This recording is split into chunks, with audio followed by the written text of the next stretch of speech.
Ke atas lagi. Siapa?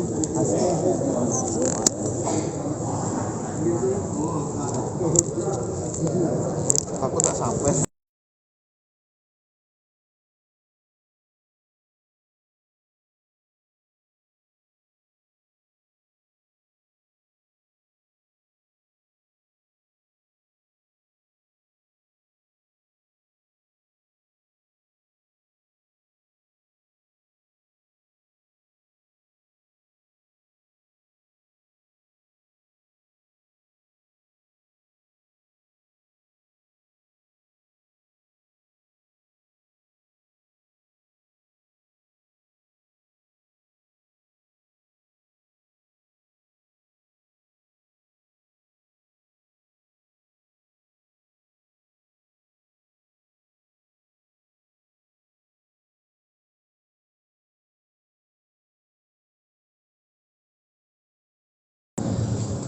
صراط الذين أنعمت عليهم غير المغضوب عليهم ولا الضالين.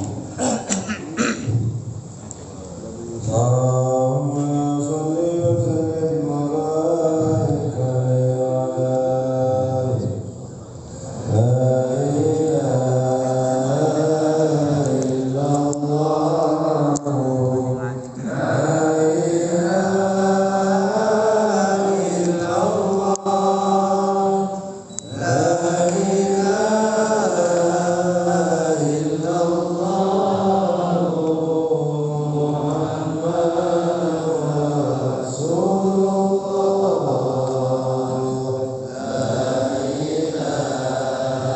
رسول الله. لا إله إلا الله.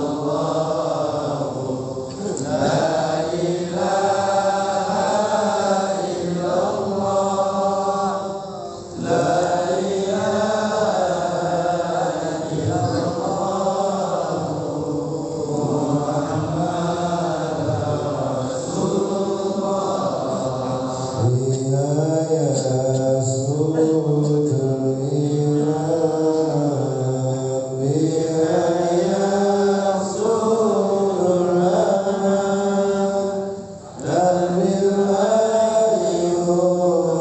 إله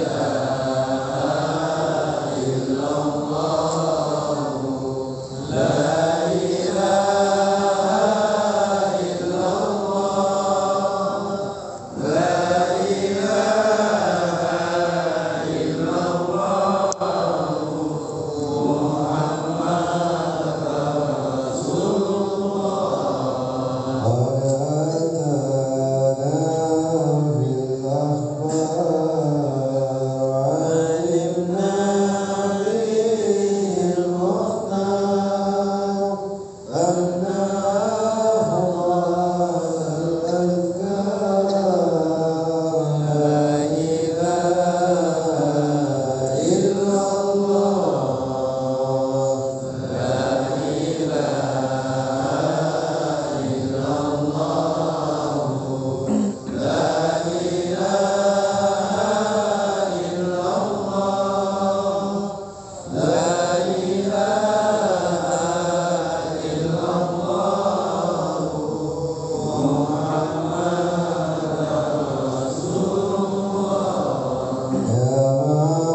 paragraf kedua.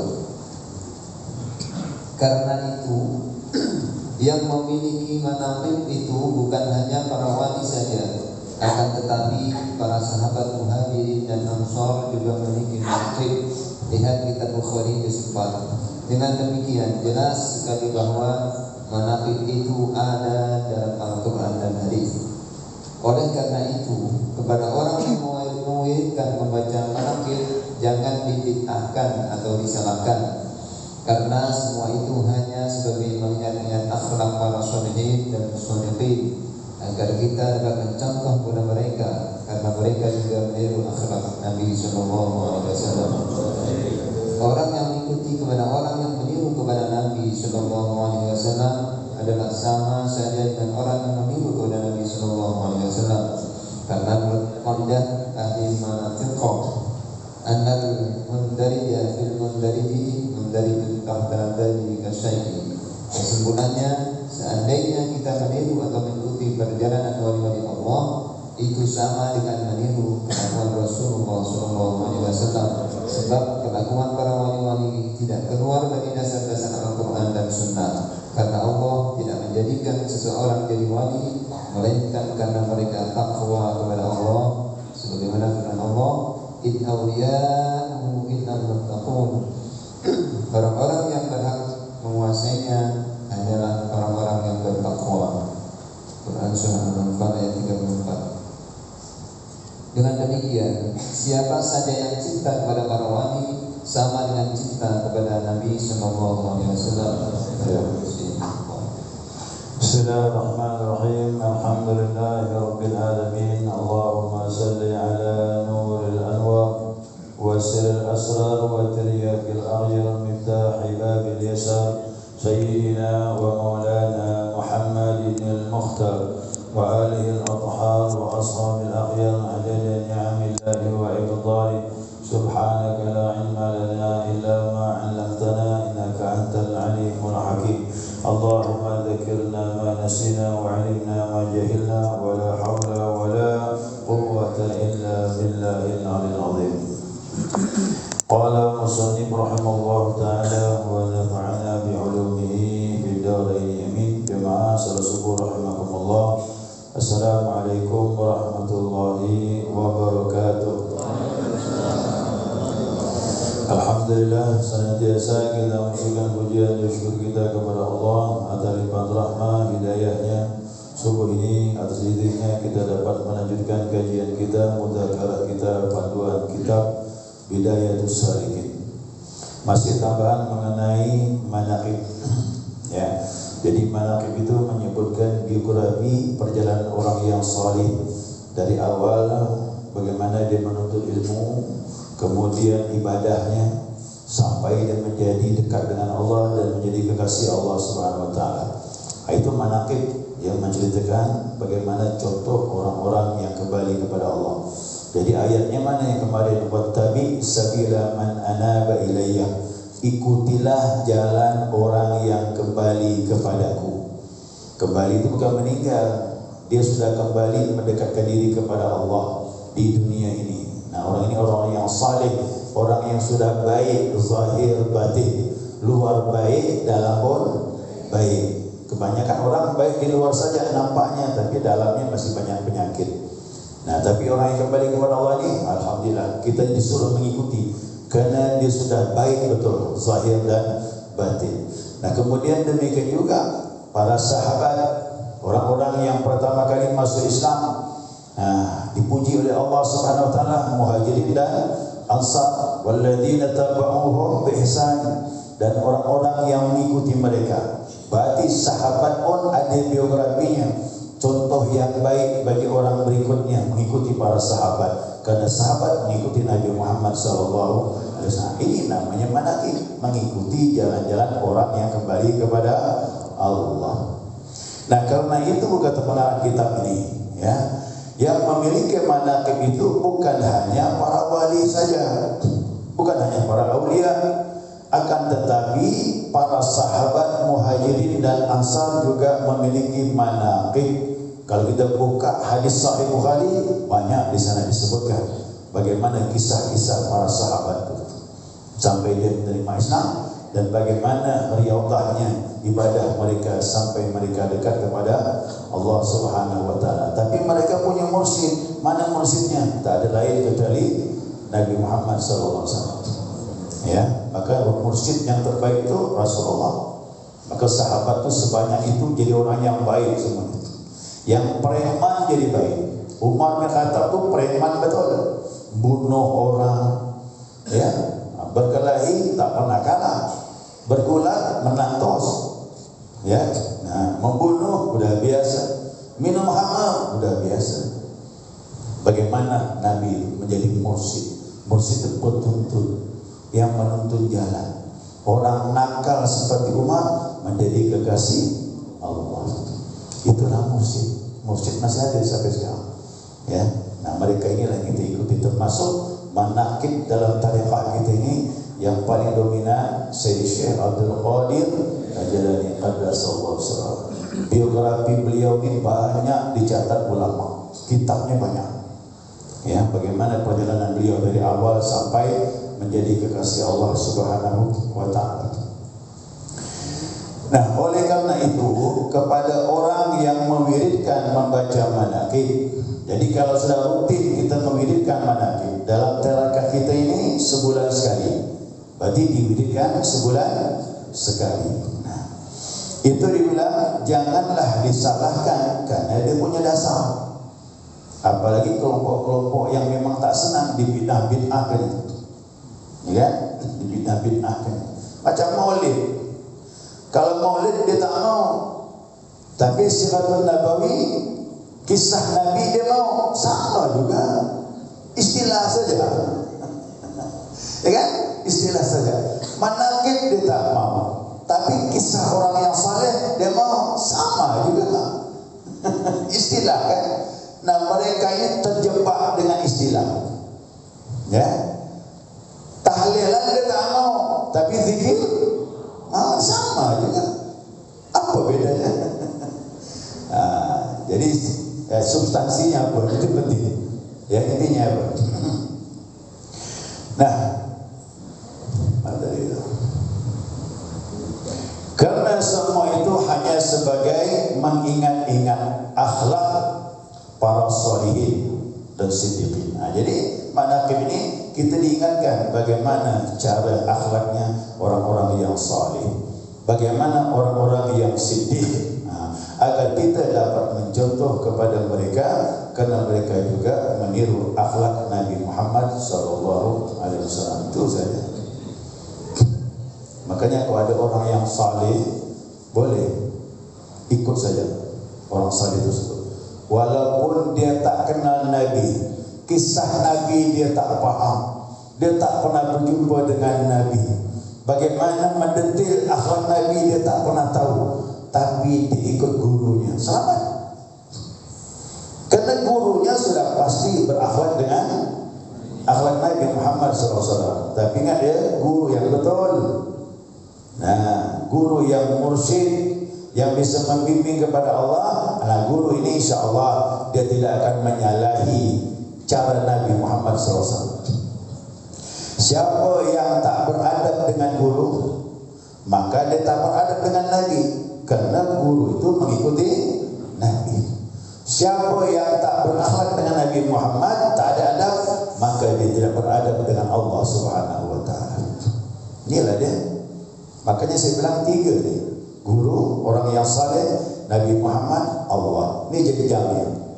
Ikut guru sama dengan ikut Nabi. Ikut Nabi sama dengan taat kepada Allah SWT.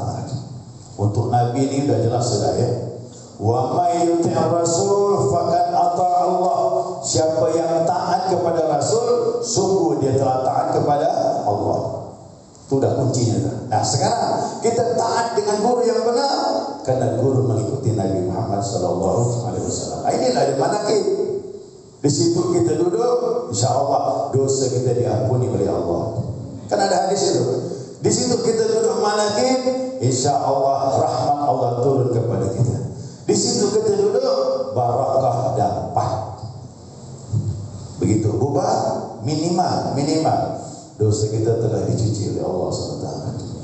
Nah, maka saya anjurkan jemaah, kalau manaqib hadirlah, usahakan. Besar keutamaan manaqib itu. Nah, orang yang mengikuti kepada orang yang meniru kepada Nabi Muhammad SAW adalah sama saja dengan orang yang meniru kepada Nabi. Nah, itulah kuncinya. Mengikuti orang yang taat dengan Nabi, ya sama juga kita pun taat kepada Nabi Muhammad SAW. Karena menurut kaidah ahli munafiqah, ini ada kaidah ini, ya. Dibilang apa? Annal mundarija fi mundariji mundarijun tahta dzalika syai'. Kesimpulannya dia bilang, seandainya kita meniru mengikuti perjalanan wali-wali Allah, itu sama dengan meniru kelakuan Rasulullah sallallahu alaihi wasallam. Sebab kelakuan para wali tidak keluar dari dasar-dasar Al-Quran dan Sunnah. Itu dia kaidahnya. Jadi kalau ada dapat guru, kita lihat sejauh mana guru itu berpegang dengan Al-Quran dan Sunnah Nabi Muhammad SAW. Sekarang ini mohon maaf, fitnahnya banyak juga. Kita lihat kelebihan guru langsung kita ikut, padahal tengoknya mana dua, sejauh mana dia berpegang dengan Al-Quran dan Sunnah Nabi Muhammad SAW. Abu Yazid Al-Bustami bilang begini, kalau kau melihat seseorang itu bisa berjalan di atas air, jauh dah tu dah, ya. Kalau kau bisa orang yang berjalan di atas air, kemudian bisa terbang di udara, jangan kau tertipu. Kau lihat dua saja, sejauh mana dia memegang Al-Quran dan Sunnah Nabi Muhammad SAW. Nah, karena yang aneh-aneh itu dua kemungkinan. Bisa dia karamah, bisa dia istidraj. Istidraj itu Allah beri tapi tambah jauh. Kalau karamah, Allah beri tanda dia orang yang taat. Jadi kuncinya lihat dulu, jangan lihat keanehannya, tapi lihat dua, sejauh mana pegang Al-Quran dan Sunnah. Kalau guru ni kuat pegang dua ini, muncul hal yang aneh, berarti karamah. Tapi kalau guru ni banyak nyelenehnya, menyalahi syariat Nabi Muhammad, ada hal-hal yang aneh, berarti istidraj. Itu saja. Jadi kuncinya itu dah, tak masalah. Dulu saya pernah lihat budak bawa saya ketemu dengan seorang guru. Dia begini, guru duduk, tiba-tiba dia genggam tangan gini, keluar kemenyan. Saya bilang, untuk apa kemenyan? Tak ada manfaatnya. Ini sihir semua, saya bilang. Sihir semua. Orang kalau berkawan dengan jin, bisa hal yang aneh dapat. Ya, nah saya bilang kita sudah paham ilmu dah. Yang begitu itu tak masuk hitungan. Ya, tak masuk hitungan, Pak. Makanya kita lihat bagaimana ibadah dia. Megang 5 waktu, salat sunnahnya, zikirnya, sedekahnya, puasa sunnahnya, istiqamahnya. Itu baru kita salut, Pak. Karena istiqamah itulah yang mahal. Istiqamah yang mahal. Innal ladzina qalu rabbuna Allah tsumma istaqamu. Orang yang mengatakan Allah Tuhan kami, kemudian istiqamah tak berubah. Ini yang paling mahal. Istiqamah khairun min alfi karamah. Istiqamah tu lebih baik dari 1000 karamah. 1000 karamah tak ada apa-apa dibandingkan istiqamah. Nah, guru yang istiqamah inilah. Ini kita cari. Kalau malam dia bangun, dia tak tidur, lah. Kalau guru yang tak betul, nyenyak dia tidur. Nah, kadang-kadang azan subuh tak bangun. Besok buka majlis, orang ramai dia ngomonglah tentang mendekatkan diri kepada Allah, padahal malam dia tidur. Pembohong semua itu. Ya, depan orang nampak bagus, di hadapan Allah tak bisa kita bohong. Ya, maka ilmu ini harus jujur kita. Ya, harus jujur. Ya, mana tadi itu? Mantap juga orang. lupa bawa kacamata.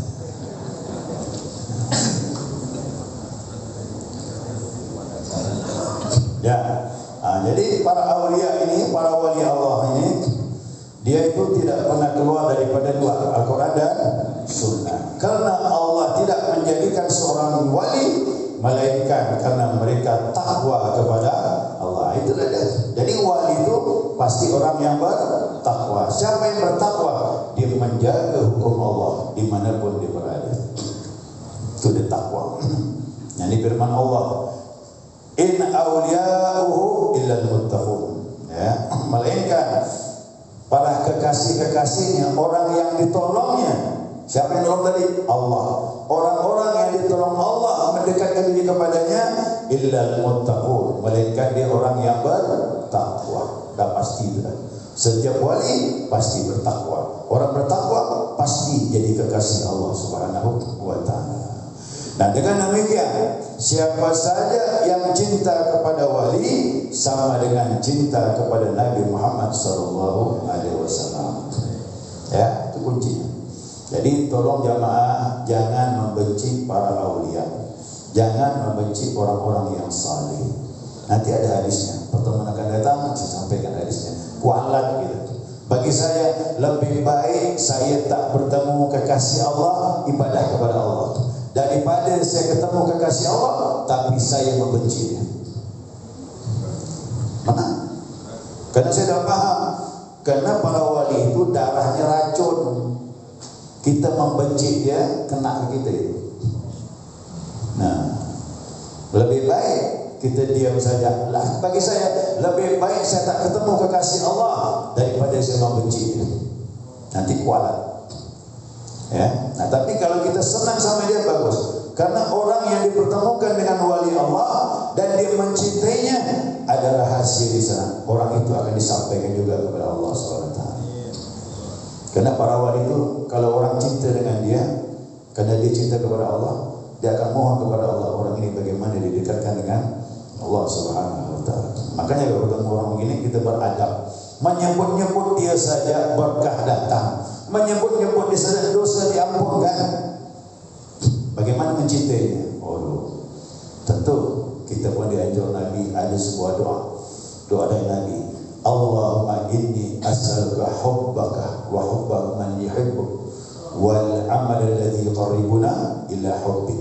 Bunyi doanya, ya Allah, aku minta kepadamu bisa mencintaimu, kemudian mencintai orang yang mencintaimu,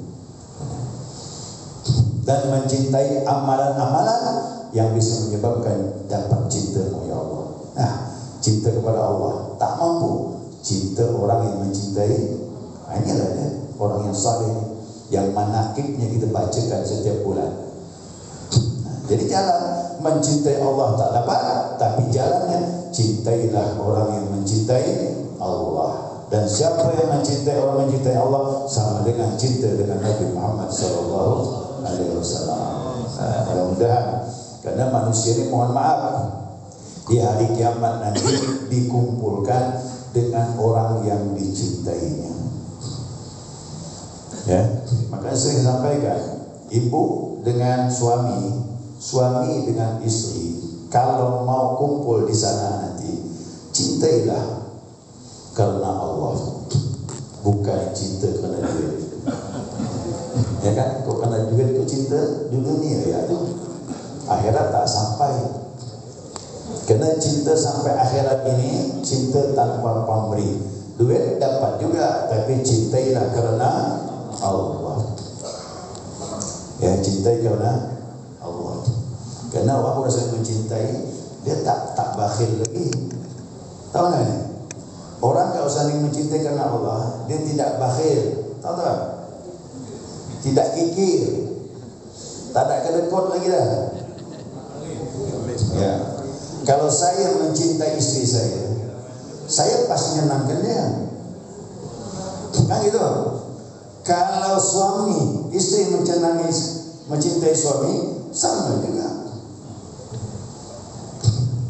Makanya saya melihat ada seorang murid berani berkorban dengan gurunya tanpa pakai hitung. Saya tanya kenapa? Tak tahulah, kata dia. Cinta saya ini tak terbatas dengan dia. Begitu kan orang mencintai Allah. Siapa mencintai Allah pasti berani berkorban untuk agama Allah SWT. Itu pasti. Itulah waktu Abah Hani disuruh Abah Hanum ke daerah, satu daerah suruh masuk. Daerah kampung itu orang tak kenal zikir, tak kenal ibadah, dibawa zikirnya. Malu orang kampung susah. Kalau ada acara kan tentu perlu duit kan. Nah, gimana nih? Kumpulkan orang tuh perlu masa, perlu waktu, tidak ada duit. Kata Abah Hanum, bawa duit. Ali bawa duit. Kasihkan orang kampung, suruh dia masak makanan, dikumpulkan. Jadi memang begitu, untuk agama Allah itu tidak mudah, perlu pengorbanan. Ini selama ini kalau Ustaz datang ke kampung, apa dibawa ya? Tidak ngomong ya, balik bawa duit. Sampai begitu dakwah kan? Dari Abah Hanum mengajarkan murid-murid itu, suruh bawa duit masuk kampung. Masya Allah, saya bilang. Nah itu dari setelah itu orang akan tertarik dan juga mudah untuk menerima amalan zikir. Tapi begitu dakwahnya, saya dapat pelajaran. Masya Allah, saya bilang. Ternyata gaya Nabi itu tidak mudah. Gaya Nabi kan gitu, tak pakai duit.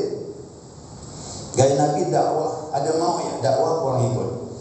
Nah, kok sekarang ini mudah, gampang lah, masuk kampung ceramah balik bawa duit. Itu semuanya bisa. Tidak salah ya, sama ada.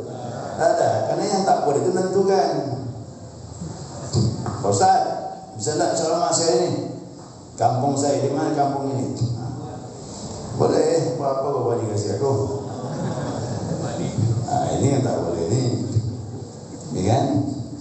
Ini kadang-kadang Ustaz tak macam mana manajer. Ini luar biasa.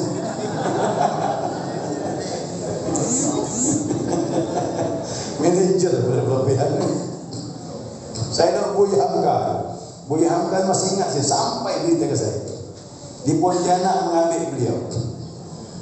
Jadi panitia ini nanya beliau, Buya kata dia, nanti saya kira-kira siapkan nanti honor untuk berapa untuk Buya. Kau siapkan aku tiket PP sama nginap makan dah selesai kata dia. Begitu Buya Hamka. Ikhlas beliau, Masya Allah luar biasa. Karena akhirnya beliau kan kaji tasawuf. Kaji tasawuf gitu. Tak boleh tentukan. Kau siapkan aku nginap, makan cukup, tiket PP. Dah kata dia. Aku siap ceramah kata dia. Masya Allah. Ya, ada seorang ustaz waktu di sini Pontianak ngambil ustaz udah lama dulu ya. Ada yang 14 juta dulu tuh lama dulu. Ada yang 5 juta bayarannya. Lalu dia ngomong, ini ustaz yang baik saya masukkan, kata dia. Coba kau renungkan, kata dia. Kau punya anak ada, kata dia. Ada ngaji sama guru ngaji, ada. Berapa kau kasih honor? 25.000 sampai 50.000 per bulan. Kau ngambil ustaz dari jauh tu, kau bayar berapa? 25 juta. Dia cuma ngomong 1 jam, kau bayar 25 juta. Tapi anak kau diajar guru ngaji dari tak tahu sampai pandai baca Al-Quran, kau kasih sekedarnya gitu. Itu Pak, kau pikir saya itu alangkah guru ngaji anakmu kau santun yang sesuai, yang menyenangkan, itu lebih baik daripada kau mengundang ustaz sekali ceramah 25 juta gitu. Pikir-pikir pernah juga, betul tak? Anak kita tak ngerti ngaji, bisa paham ngaji, itu mahal. Dia akan bisa baca Al-Quran untuk kita dalam kubur nanti, baca Al-Fatihah. Nah itu kadang-kadang kita ni maaf lah, guru ngaji itu sebelah mata yang kita pandang. Paling-paling Idul Fitri lah dapat zakat fitrah, itu lah lebih. Tak lebih daripada itu lagi. Nah padahal penghargaannya harus lebih sesuai. Ya, Imam Abu Hanifah guru ngaji, dia kasih 100 dinar. Tak kalah dia tahu anak itu bisa baca Al-Fatihah dengan fasih dikasihnya 100 dinar. Banyak tu, ratusan juta dia. Kerana dia tahu betapa mahalnya anakku tak kalau bisa baca Al-Quran. Ini saya dapat, yalah, masukkanlah begitu. Makanya kita hargailah guru-guru ngaji itu. Ya, kadang-kadang kita pandang sebelah mata, ya Allah, hidup susah, gitu-gitu jangan. Nah, senangkan hati dia sekali boleh, tak masalah. Kerana penghargaan kepada anak kita yang mampu membaca Quran sebab beliau-beliau. Ya, jadi kembalikan ya, guru banyak macam guru, tapi guru yang bimbing kita itu dia tak ada pamrih. Dia senang lihat kita bagaimana bisa dekat dengan Allah. Coba, ini yang hubungan kita sampai hari kiamat tak bisa putus. Makanya dulu guru saya sebelum meninggal, dia waktu berdoa orang-orang menangis ya. Ya, dia bilang kita semuanya ini kumpul di sini. Mudah-mudahan kita juga kumpul di sana sama-sama gitu. Nangis dia bilang. Belum pernah saya dengar ucapan guru macam itu. Ya, sama pengajian tak ada pamrih, tak pernah nyinggung masalah duit. Mana? Tiba-tiba dia ngomong macam itu. Masya Allah, nangis dia. Nah, inilah nama guru yang ikhlas. Sentuhan di sini yang kuat. Tak bisa kita pisahnya Pak di sini sampai hari kiamat nanti insya-Allah. Nah, bukan lagi dia nanti bisa berkumpul dengan Nabi Muhammad SAW. Nah, kita pun ikut nanti. Ya, ya itu mudah-mudahan dipahami. Ini makan akhiran nih. Mungkin 2 kali pertemuan lagi habis dah dia. Ya, 3 kali pertemuan dah mungkin selesai sudah mengenai kitab Bidayatus Salikin. Ya, mungkin kita ganti kitab pada kali ini. Ganti kitab pas selesai nih.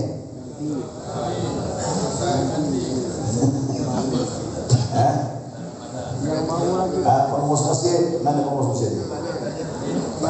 Ganti kitab ke Istalok. Nanti kita pikirkan lah, nanti kita apa? Ya, sekiranya cukup. Sekaligus saya ingatkan, insyaAllah malam Jumat ini manakib di Nur Salim. Ya, maghrib berjamaah dalam Pancasila, insyaAllah. Itu belum pernah manakib tu Pak. Bawa ini lah dia. Nah, ya, dulu di situ dikuasai orang-orang yang anti manakib. Nah, sekarang kita buat manakib itu. Ya. Baik, subhanakallahumma wa bihamdika asyhadu an la ilaha illa anta astaghfiruka wa atubu ilaik. Allahumma shalli ala Muhammad. Ya Rabbana tarakna bi anna tarakna wa anna aslamna ala tashabna faqad wa'ayna wa tafsil li kulli hawba wa sunna al-awati wa amin al-rawati waghfir li walidina rabbi wa mawludina wal ahli wal ikhwani wa sa'iril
Demikian Bapak-bapak, Ibu-ibu, kita akhiri, sudah berakhir acara tausiah dari Bapak Ustadz Awab Ahmad At-Tamimi dari Masjid Darul Mutakin Pontianak.